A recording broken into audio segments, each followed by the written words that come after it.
आइए सीधे आज के इस दिलचस्प विश्लेषण की शुरुआत करते हैं। मध्य प्रदेश के धार में स्थित भोजशाला पर हाल ही में जो हाईकोर्ट का ऐतिहासिक फैसला आया है, उसके पीछे के अत्यंत प्राचीन और गहरे पुरातात्विक इतिहास को डीकोड करते हैं। ये कहानी सच में बहुत दिलचस्प है। आज हम सबसे पहले इस ताज़ा कानूनी फैसले को समझेंगे, फिर सदियों पीछे जाकर साल 1034 में राजा भोज के विजन को देखेंगे। उसके बाद इस जगह के ऐतिहासिक संघर्ष, एएसआई की चौंकाने वाली सर्वे रिपोर्ट और अंत में लंदन में मौजूद वाग्देवी की उस खास प्रतिमा पर भी चर्चा करेंगे। तो चलिए सबसे पहले बात करते हैं हाई कोर्ट के इस लैंडमार्क फैसले की।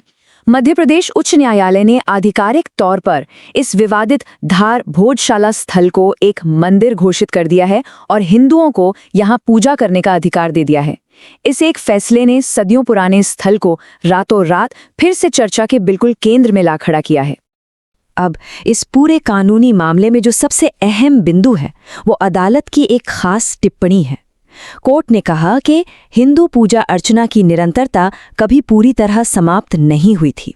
मतलब इतने सालों में, इतनी सदियों में अनगिनत बदलाव हुए, लेकिन इस ऐतिहासिक जगह पर पूजा का जो सिलसिला था वो कभी भी 100% नहीं रुका। और यही बात इस फैसले का एक बहुत बड़ा कानूनी आधार बनी।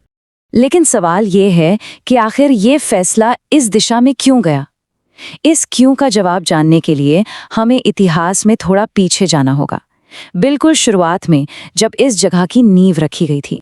ये साल 1034 की बात है। ये साल ही अपने आप में इस जगह की अपार प्राचीनता को बयां करता है। इसी साल परमार वंश के एक बेहद प्रतापी शासक राजा भोज ने इस शानदार संरचना की नींव रखी थी। देखिए, राजा भोज कोई आम शासक नहीं थे। वो साहित्य, कला और ज्ञान के बहुत बड़े संरक्षक थे। उन्होंने यहाँ सरस्वती कंठाभरण महाविद्यालय नाम से संस्कृत शिक्षा का एक बहुत बड़ा विश्वविद्यालय स्थापित किया था। ये पूरी जगह ज्ञान की देवी माँ सरस्वती, जिन्हें वाग्देवी भी कहा जाता है, उनको समर्पित थी। बाद में उदयादित्य और नरवरमण जैसे परमार शासकों ने भी इस ज्ञान के मंदिर को संभाला और इसका विस्तार किया।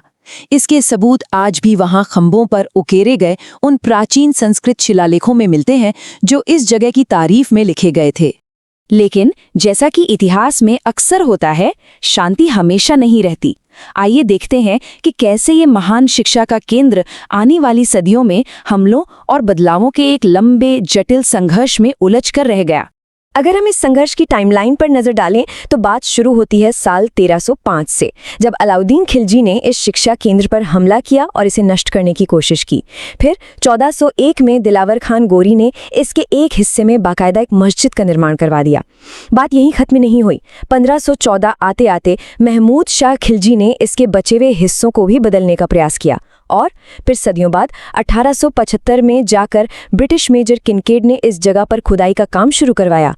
तो ये पूरा घटनाक्रम साफ दिखाता है कि कैसे अलग अलग शासकों ने इस मूल इमारत को बार बार बदलने की कोशिश की। अब इन तमाम ऐतिहासिक दावों और उथल-पुथल के बीच जो हालिया फैसला आया है, वो पूरी तरह से विज्ञान पर टिका है। सतह के नीचे छिपे सच को बाहर लाने के लिए जो वैज्ञानिक सर्वे किए गए, चलिए उनकी बात करते हैं। तो आखिर इस वैज्ञानिक सर्वेक्षण में ऐसा क्या सामने आया जिसने पूरा रुख बदल दिया? आर्कियोलॉजिकल सर्वे ऑफ इंडिया यानी एएसआई ने इस पूरे परिसर की बहुत ही बारीकी से जांच की और जो नतीजे निकले वो सच में हैरान कर देने वाले थे।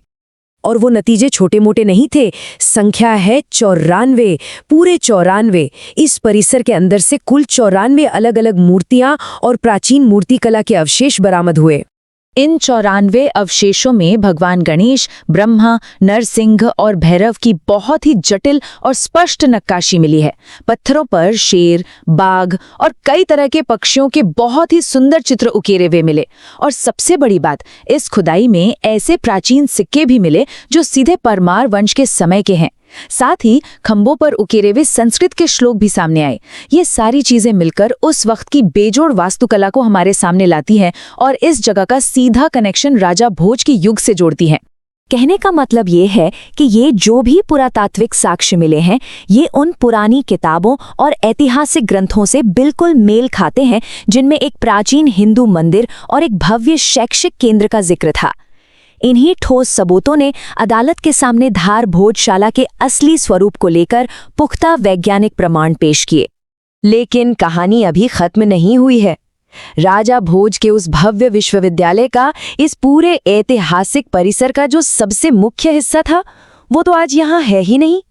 हुआ ये था कि 1875 में जब ब्रिटिश मेजर किनकेड ने वो खुदाई करवाई थी, तब मिट्टी के नीचे दबी हुई ज्ञान की देवी वाग्देवी यानी सरस्वती की वो अत्यंत सुंदर और मूल मूर्ति मिली थी। लेकिन 19वीं सदी के अंत तक उस मूर्ति को भारत से बाहर लंदन भेज दिया गया और आज भी वो ऐतिहासिक प्रतिमा भारत में नहीं बल्कि ब्रिटिश म्यूजियम में रखी हुई है। तो अब जब अदालत का फैसला इस जगह के मूल इतिहास को फिर से स्थापित कर चुका है, एक बहुत बड़ा सवाल खड़ा होता है। क्या वो मूल प्रतिमा, वो इतिहास का सबसे अहम हिस्सा कभी भारत वापस लौटेगी? क्या ज्ञान की वो मूल देवी एक दिन फिर से उन दीवारों के बीच स्थापित होंगी जिन्हें साल 1034 में बनाया गया था? ये एक ऐसा सवाल है जो इतिहास, विरासत और न्याय को लेकर एक बहुत लंबी बहस की शुरुआत करता है। इसके बारे में सोचना जरूर चाहिए।